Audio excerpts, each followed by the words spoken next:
say what's up, Headspaces. It's VJ the brother from the Ancient Mother, another Headspace album review. Now, ancient Egypt has been an imposing figure of great power and glory, both for whites and blacks. You know, in the pop culture, Egyptians being depicted as people more of European ancestry, but we know historically the legitimacy is that they were Africans, and thus there's always been this idea that Egypt represents the glory of past Africa, that ideas such as the Neteru and Ma'at symbolize the power of where we've been and the power of who we could still possibly be if we'd stop subjecting ourselves to white supremacy bullshit.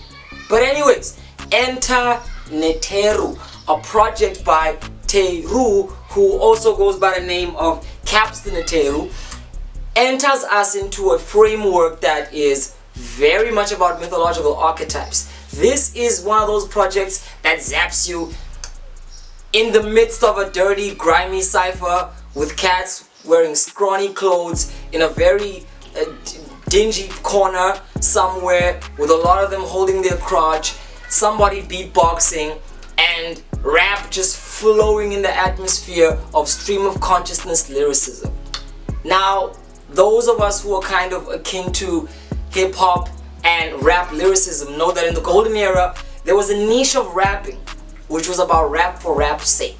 It was about kind of cornering ourselves outside of the rapping for the industry archetypes, as in pop bottles and the champagne, or rapping to respond to that, as in fuck the pop bottles and the champagne, we need freedom. But right in the middle, there were cats who kind of escaped into the security of their own mental imagination. There were cats who just rapped about the stuff that goes on in their own head. And that's okay, because a lot of it is an adventurous dive into what goes on in the vast inner worlds of certain MCs whose personalities shine forth. Now, many would call this quote-unquote abstract hip-hop because it doesn't deal with things that immediately are in the real world. You don't hear stories that you kind of click and hear and like vividly associate memories of people or events with. All you hear is a whole bunch of concepts, and whatever these concepts mean to you is how you kind of glide and work your way into the dialogue with this MC. Now, that's exactly what Teru does. Teru is not rapping about anything in particular. He navigates from themes of black power to moments of internal anguish to Jungian psychoanalytical language superimposed into a dense, thick layer of complex literary speech, which also kind of traps itself into this interesting archetype of heroic contrasting with the villain, and it's just a lot, yo. And I want to say that the drawback to making music like that, quote-unquote abstract rap, is that it doesn't communicate in a way that speaks to everyday market purpose. It's really hard to sell music that doesn't tell stories in an immediately accessible way. You are talking to a group of people who appreciate the art of words in and of themselves. And that's why rappers who rap in the abstract tend to be rappers. They tend to be the rappers who are admired by people who appreciate the skill of the word, and they end up being rappers who are revered by other practitioners. It's very difficult to find a broad sense of everyday quote-unquote civilians who are able to dive deep into this niche. But nevertheless, it exists, and because it exists, it is valid and it is important. It is important to be able to explore the depths of words in and of themselves, to look at how we can pin down and still unlock the unlimited capabilities of what each word can become in sonnet form, in poetic discourse, and in the overall evolution of what poetry means to hip-hop. This project is one of those. If you're a person who likes the deep dive into cerebral knowledge and wisdom and just like words for their own sake, you will be very familiar in this world. This is pretty much akin to the world that Iapetus Records kind of built for us, but in a way, Iapetus still does it in a way that's more appetizing, because there's real thought for narrative.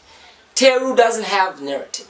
His structure is not told in a way that's cohesive and coherent enough for you to actually hear the story of the man or anything he might be referring to.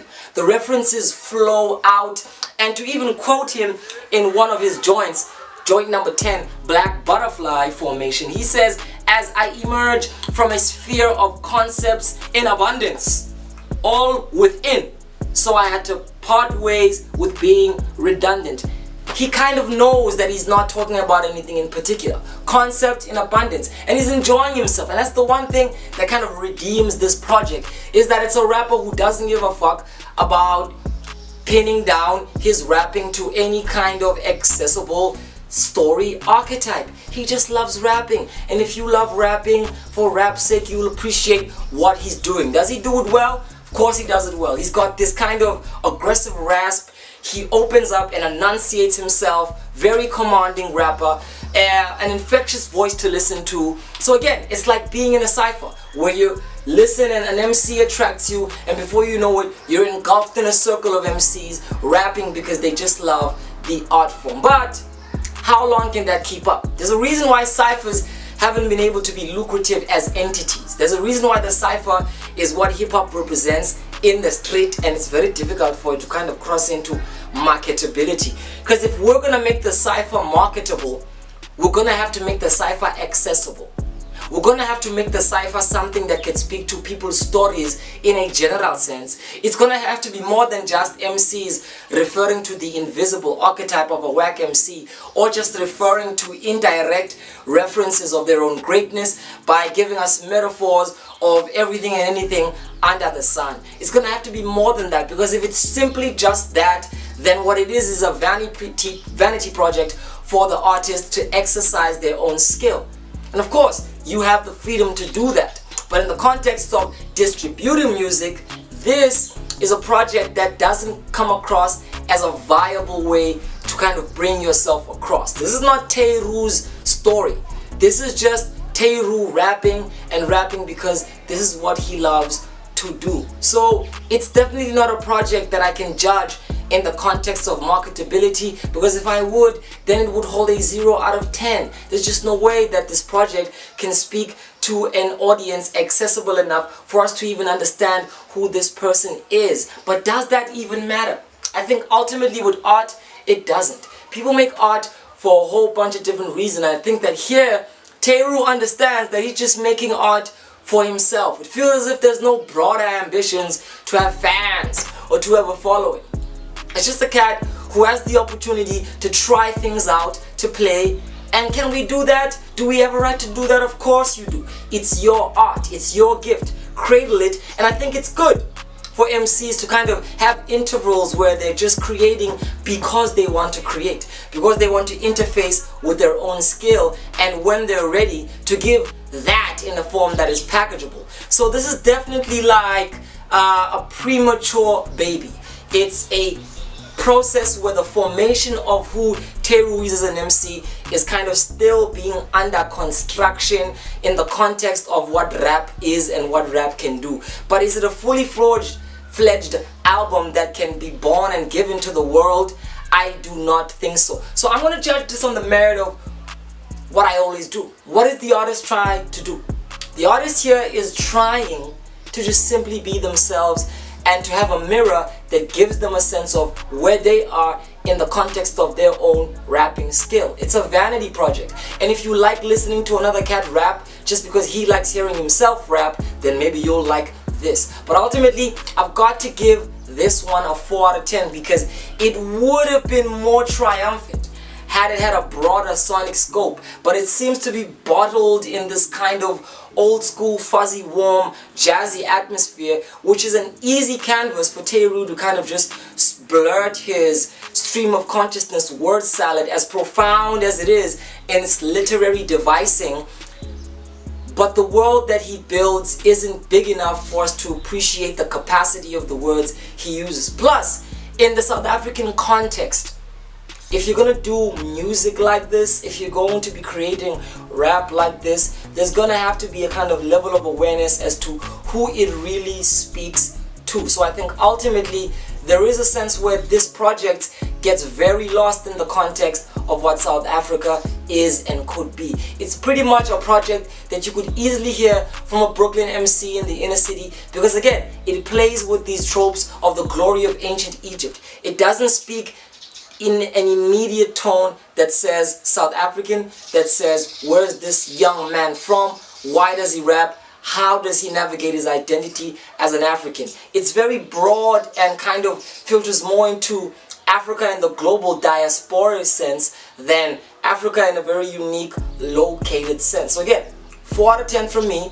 simply because rap for rap's sake isn't enough if it's going into the context of market value. Plus, if you are going to do rap for rap's sake, make it broad enough for us to at least understand the capacity of the tools you are working with. And I think from this project, Teru does a lot of great things, but it's great things done in the context of a very, very limited world, which can get very tired very quickly. And because he doesn't specify and give us stories that can be embodied in the point where they can be relatable enough, this project kind of becomes very forgettable very soon.